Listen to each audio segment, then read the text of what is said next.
Farm Business Uganda ekitongole ky'abalimi n'abalunzi bano bawa abalimi n'abalunzi amagezi agabayamba okwekulankulanya n'okwenyumiriza mu bye bakola. Gwe omulunzi w'enkoko omuli eza broilers, crailers, saso, layers ne loko jangu ofuna amagezi ku ngeri ey'ozirabiriramu olyoke ofune amagoba. Ate bwe kituuka ku byennyanja basima ebidiba n'okusomesa ku nnunda ennungi ey'ebyennyanja omuli empuuta, emali, engege. Ate tebakoma okwo bakuyigiriza n'okutabula emmere y'ebyennyanja okusinziira ku stage ze biba biriko. Omulunzi w'ente, embuzi, endiga, obumyu nawe batuukirira ofuna amagezi. Aba Farm Business Uganda bakowola naawe alunda embizzi okubeetanira anti bakufunira breed z'embizzi ennungi ezikula amangu omuli Landrace, Large White, Hampshire kuteeka ne Cambrough. Gwe omulimi n'omulunzi lekera kwemulugunya beekwate tojja kwejjusa. Bakufunira ensigo kw'oteeka n'okusomesa ku ndima y'omulembe ekwatagana n'ebibala omuli emicungwa, emiyembe, amapaapaali, obutunda n'ebirala bingi. Gwe omulimi wa vanilla naawe teweegayaalirira anti aba Farm Business Uganda webali okuyamba. Gwe omulimi w'ebitooke naawe jangu obeebuuzeeko ku butya bw'osimba ebitooke ne bitakuwa kiwuka ate ne bibala bulungi. Funa amagezi ku kika ky'emiti egikula amangu egigumira embeera y'obudde omuli emisizi, peyini, kalitunsi, emivule n'ebika by'emiti ebirala bingi. Aba Farm Business Uganda bakuyambako okufuna ebigimusa ebirungi eby'omulembe okuli eby'omu ttaka n'okufuuyira n'amadagala ag'enjawulo agayamba ebirime byo okukula obulungi nga tebirumbibwa biwuka. Ebirime omuli muwogo, soya, kasooli, lumonde, kabeji, ensujju, watermelon, ennyaanya, obutiko, ebijanjaalo n'ebirime ebirala bingi. Ebintu bino byonna bakuwa amagezi ku byo okossaako n'okubikufunira. Okumanya ebisinga osobola okubirako aba Farm Business Uganda ku 0753 19 95 12 oba 0761 48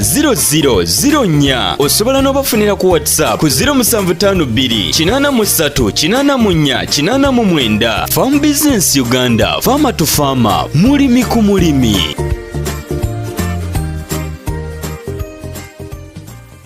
Ebintu ebiryawo bisobola okuba nti bikubeezaawo mu mbeera yonna gy'oba oyagadde kati ssaawa zino tojja kugaa nti olinde mwezi nga banafu. Yes. Naye nga lisobola okubaawo nze nga tosobola kumbuulira mukozi agamba nti alinda mwezi. Yes. Nedda.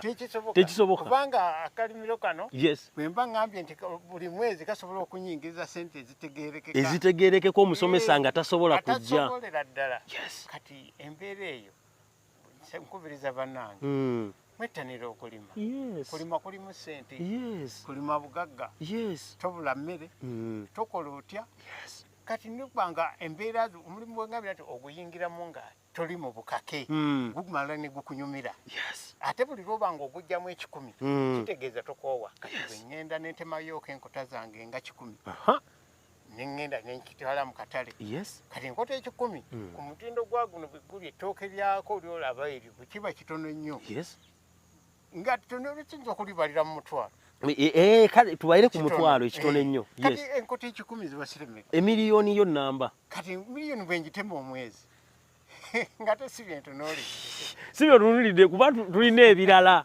Kati gwe kaŋŋamba mbu olina musaala gw'emitwalo 34. Kati ebyo bwe mbikola nimba nga ndi mumativu neetaaya nina essuubi nti nja kufuna kiri ne kimpa eri ninayo kino biri byonna obirabye eri omukyuzi guli ebyo byonna bigenda kuvaamu esente. Kati embeera eyo bantu tebakoowa bettanira okukola bino ebintu nange mu kubitandika nalabanga ekiryawo ekyekibone nayingiramu nga agamba nti nze ataasoma ngenda kukola ningamba nkole ntya ningamba ate kati nakola ntya sina gyengenda kankwate enkumbi nikandika mpola mu nnaku yange naye natuuka ekiseera nenyumirwa. N'onyumirwa enkumbi. Kubanga ngenda okulaba nga bwe nkuuka ekiseera nekungula ngenda okuddayo ng'oddayooko n'omutwalo mu nsawo. Nogamba toddayo enkya okulaba ofunyeyo ebiri. Yes. N'okumba n'oddayo kati ekyo n'okoowa. Ate osobola okoowa. Kati olina okumanya nti kakati mbadde nyingizanga mutwalo nina okuyingiza kati nno wali mu kutandika kwange natandikanga mufuna mpola kati ng'akasente kanva kuno era nga bantu manalinnya nti anko ow'omu nnimiro bagamba nti gamanya tebagamanya bagamba anko ow'omu kisenyi ati nga sivaayo naye nga nze mmanyi kiki envujjayo nga ne waka wanjo kya tukayo mpozi okulya nga nziruka nzirayo mu nnimiro naye nga tebamanyi lwaki mbeerayo mu kubeerayo okwange mba nfunayo. Yes. Kati mukubaawo ogenda omanyiriza embeera n'okugwegomba ekyomulala ekyomudadde tosaana kukola kati ate nina nange byensuubira okubanga mbyagala ate zindaaba n'ebyo bakola kati n'obugazi bwe okusingako wano katonda bwampa obusobozi ttaka n'endigaziya ekintu nga kikyukira ddala kakati gwogenda okutuuka awo kituufu bagamba mwami gundi kasimu kekakuka muzeeyi tukole tutya nzija nfuneyoko oba okyalo nti waayi tukoze tutya gwagoba nti semuli muzeeyi nayiseeyo nga ndabako kalino kankusese jo lyabalamu waliyo eyayitako wano kakati ku luli lwawo olukulu nagamba kati lwaki akantu kano tukangira nze nemba nga nze nkatemamu nzekka nemugamba nedda kakati kankuweeko sente nzija kugira nga konza nedda nze saayagala byamangu nategeka mpolampola nga kenfunayo wenkafunidde nkembatiriramu tompa kingi kyakulya nkyoba luli nkitunuulire nti kisanga kikuze kirinako buvunanyizibwa kulyapaka kasente wabula manya ti lino likuze lino libulamu lino kiri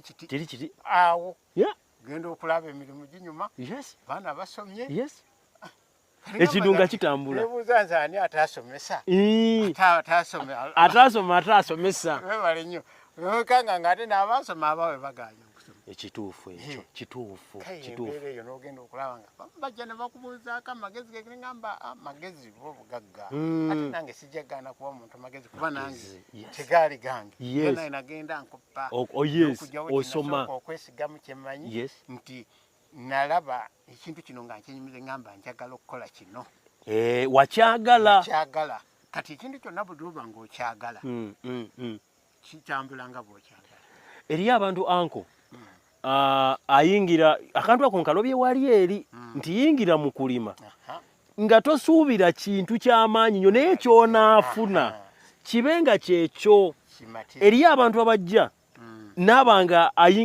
akyamukidde wano alabye vidiyo ayagala ayingire mu kulima oli kitegeera n'abuguutana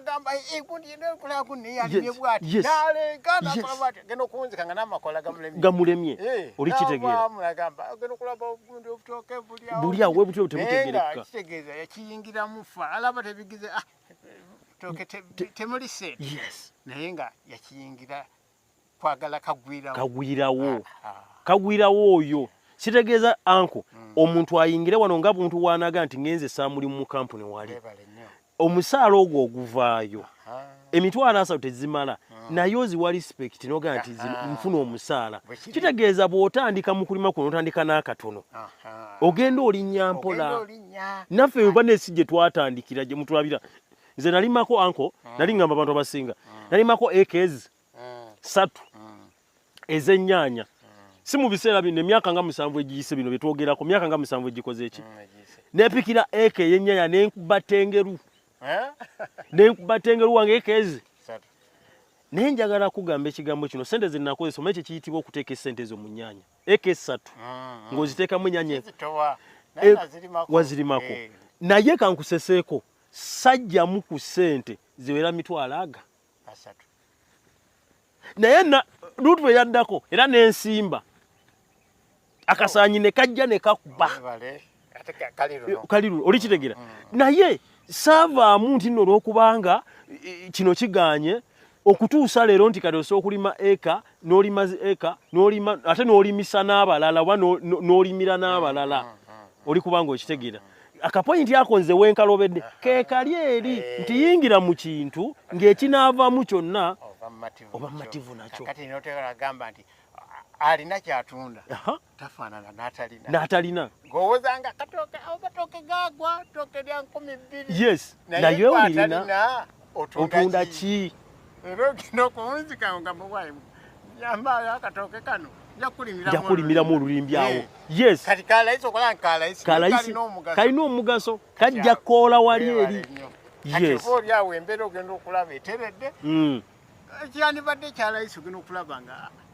patandika kunoonya singa okulimira bwe kuli nkyabigwa luli nebirinnya kyomala kyekiri kye tugamba bwe bwonyiikira okuba n'ekintu ng'okiba omutindo gwakyo n'oba nakyo ate buli wooteeka omutindo ku kintu kyo nti tugeze omuntu wajja wano eno amatooke bali bayinza okuba bagula layisi naye ate igwe ne bajja wano ate n'olitunda bbeeyi olw'omutindo kati ensukusa yange eno ogiraba yes bagambe ensukusa tosobola kugamba nti omuntu ajja malega gyewansaako bagambe baabo nze mbagambanga bulijjo tajja n'agyewansaako yes era bano bagonigoni mbusimayi 10,000 simayi 2,000 tajjawo nsukusa ya sente ezo ate nga abasajja bajja abasajja balina amafaamu gaabwe eyo bayita bagamba egundi eyo ndi lusuku lwani ensukusa era najja n'agamba njagala ensukusa mitwalo weegiti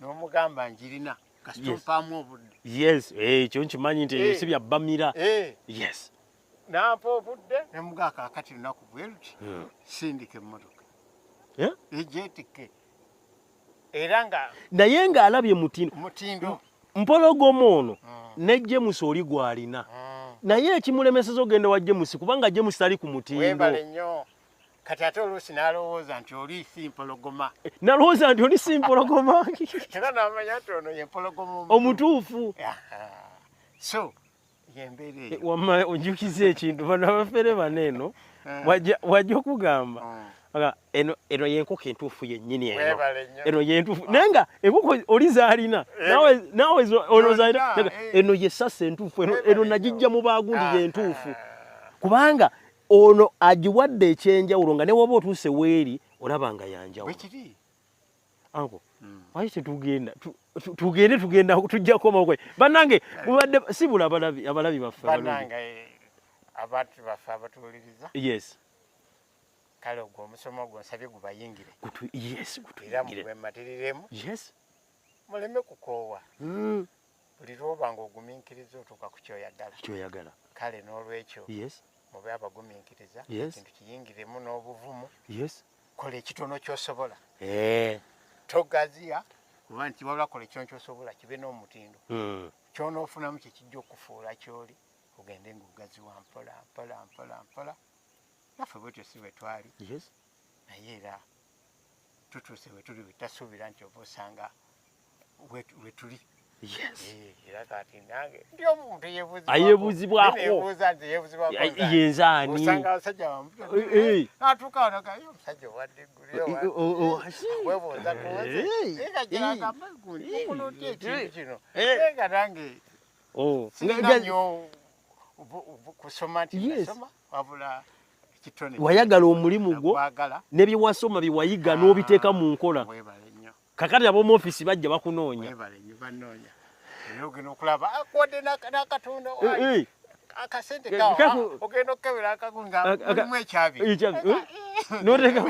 nokeka lino yali bintu owange eno y'ofiisi yo akusimye busiimi akusanze ku ofiisi yo akusanze ku ofiisi kubanga kati era emmotoka zimu ziyitawo z'abanene ziyita kukuba zigirayo era ogenda okulaba zimu zipaakinga aniwe ogenda okulaba museye jangu tulabe wano kiri kiti atya bebityo okola otya tetulina kira kye tubadde tugamba wabula tukusiima busiimi yongeramu amaanyi omanyi dda twagamba buno kafeneko kukuba osimanyi kafa ki kafa migoba naye kati waneno gwe gwofa binyanyanyanya era mulimu abamu mugamba ati kati nogala ogamba abajja kunemesa oba okukola ngwe kava nogamba katonda babanga yakuteekateeka togaana kyeyaba yakuteekamu kati kagezi akatono kennina nina naawe kawa mubannange naye nga kyensinga okubakubiriza mube nga mwenyumiriza mu kintu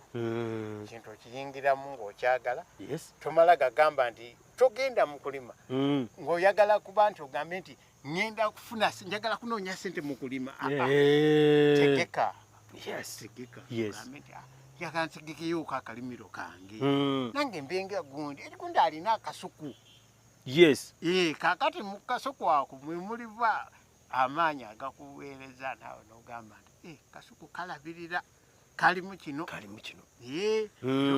n'ogamba kankole bwenti naye nga si kuvama nti kati okubama kulungi naye kubi naye kati ponna sooka otuuze omutima gwo okulima nkwagala nkwagadde akatale ko tetusobola kulemererwa akatale tebusobola kubula obwemmere naddala obwemmere tebusobola kuggwa kati eniwaffe emmere gyetubadde gyetulya wano tuwulira mbalala eyo era nga twalindanga mmotoka zezijja tezijja nga buli wiiki ejjamu lumu ne bazisimbira layini naye kakati mbalala wa leero bajja wange bajja wange